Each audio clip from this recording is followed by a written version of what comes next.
बोलो शिव शंकर भगवान की जय। श्री शिव महापुराण की कथा। प्रथम अध्याय।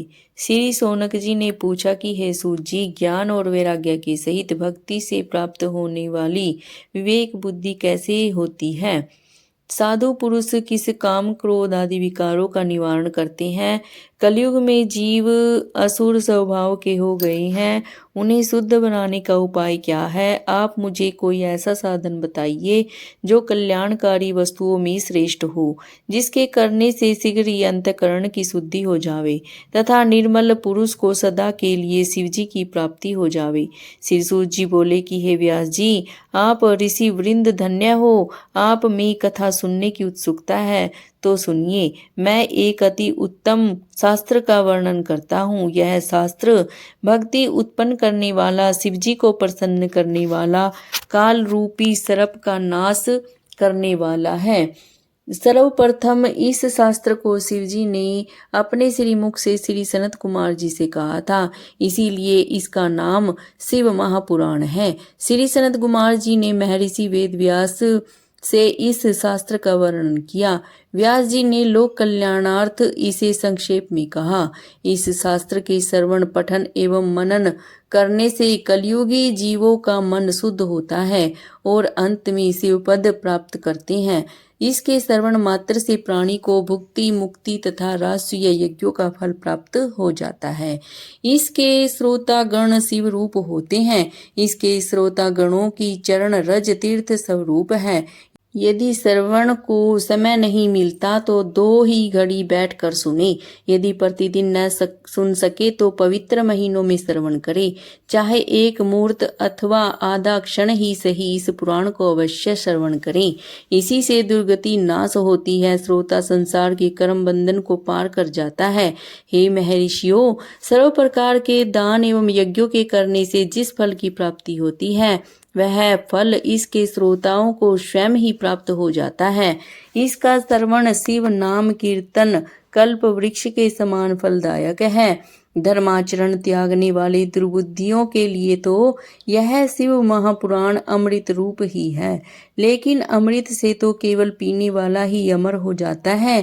शिव पुराण की 7 संहिता हैं, 24,000 श्लोक हैं, 7 संहिताएं हैं। पहली विश्वेश्वर, दूसरी रुद्र संहिता, तीसरी शतरुद्री, चौथी कोलरुद्री, 5वीं उमा संहिता, 6ठी कैलाश संहिता और 7वीं वायु संहिता है।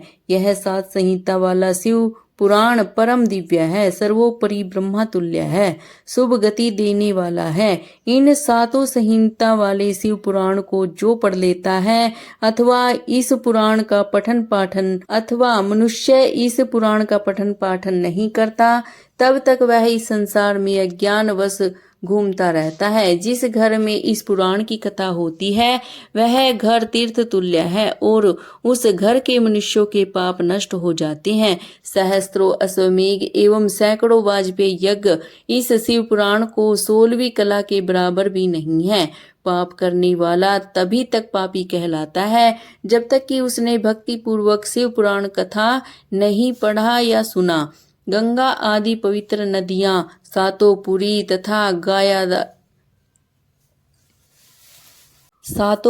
तथा गया अधिक सभी तीर्थ इस पुराण की समता नहीं कर सकते। यदि मनुष्य परम गति चाहे तो शिव पुराण का एक ही श्लोक प्रेम पूर्वक अपने मुख से नित्य प्रति पढ़कर जीवन मुक्त हो सकता है। शिव पुराण का अर्थ समझकर जो मनुष्य इसे पढ़ता सुनता है वह निश्चय ही पुण्यात्मा है।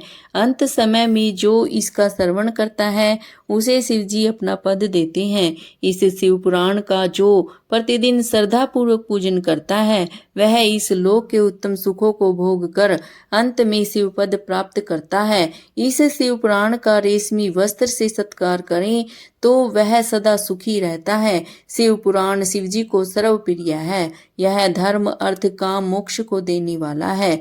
आत्मवेता पुरुष को इस पुराण का सदा सेवन करना चाहिए। यह सर्वश्रेष्ठ तीनों तापों का हरने वाला, ब्रह्मा विष्णु आदि देवताओं को प्राण प्रिय, संतों का पूज्य है। इसीलिए मैं श्रद्धा पूर्वक इस पुराण की वंदना करता हूँ, जिससे शिवजी प्रसन्न होकर मुझे अपने चरणों में स्थान दे। बोलो शिव शंकर भगवान की जय। मेरे प्यारे भक्तों, यह शिव महापुराण का पहला अध्याय समाप्त हुआ। अगर आपको मेरी ये कथा अच्छी लगे तो प्लीज़ मेरे चैनल को सब्सक्राइब करें, लाइक और शेयर ज़रूर करें। आपका बहुत बहुत धन्यवाद।